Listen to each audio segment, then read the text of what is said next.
So mega fans కల 3.5 సంవత్సరాల కష్టము అండ్ దిల్ రాజు గారికి 50వ సినిమా అండ్ హై బడ్జెట్ సినిమా అండ్ శంకర్ గారు ఫ్లాపులలో ఉన్నారు. కమ్ బ్యాక్ అయ్యాల్సిన సినిమా గేమ్ చేంజర్. సో వీడియోలోకి వెళ్తే, so hi were this Sai Charan welcome to our channel. So Game Changer చాలా వరకు ఏంటంటే రామ్ చరణ్ గారు RRR తర్వాత గ్లోబల్ స్టార్ అయ్యారు. ఆ గ్లోబల్ స్టార్ ఇమేజ్ ని నిలబెట్టే సినిమా గేమ్ చేంజర్ అన్నారు.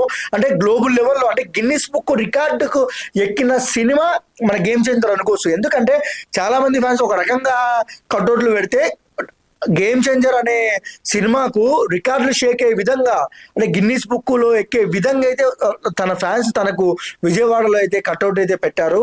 ఇక్కడే చూడొచ్చు మనం సినిమాకు ఎంత పెద్ద క్రేజ్ ఉందో. సో సినిమా మీద కూడా భారీ హైప్ ఉంది. ఈ సంక్రాంతికి బరిలో ఉంది కాబట్టి ఒకవేళ, ఎందుకంటే చాలా వరకు మెగా ఫ్యాన్స్, రామ్ చరణ్ గారి ఫ్యాన్స్ వెయిటింగ్ సినిమా కోసం ఏ విధంగా ఉంటుంది.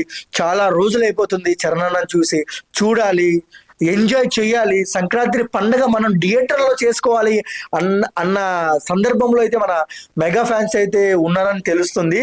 సో రిలీజ్ అయిన ట్రైలర్లు, టీజర్లు, సాంగ్లు ఒక వీర లెవెల్లో ఉన్నారని అయితే మనం అయితే చెప్పుకోవచ్చు.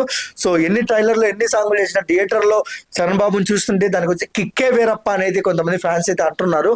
సో ఈ సంక్రాంతికి మన గేమ్ చేంజర్ ఎలాంటి రికార్డులు షేక్ చేస్తుంది, మీరు వెయిట్ చేస్తున్నారా సినిమా కోసం, ఎలా అనిపిస్తుంది, ఈసారి గ్లోబల్ స్టార్ అన్న ఇమేజ్ ని మన రామ్ చరణ్ గారు ఇంకింత పై స్థాయికి తీసుకెళ్తారా, అది కూడా మీ కామెంట్ సెక్షన్ లో కామెంట్ చేయండి. మీకు ఎలాంటి వీడియో కావాలన్నా, అందరికి చేతులు ఎత్తి అడుగుతున్నాను, మీకు ఎలాంటి వీడియోలు కావాలన్నా ప్లీజ్ కామెంట్ సెక్షన్ లో కామెంట్ చేయండి. మీకోసం మేము వీడియో చేస్తాము. మా వీడియో మీకు నచ్చినట్టయితే please like, share, comment, subscribe and thank you for watching.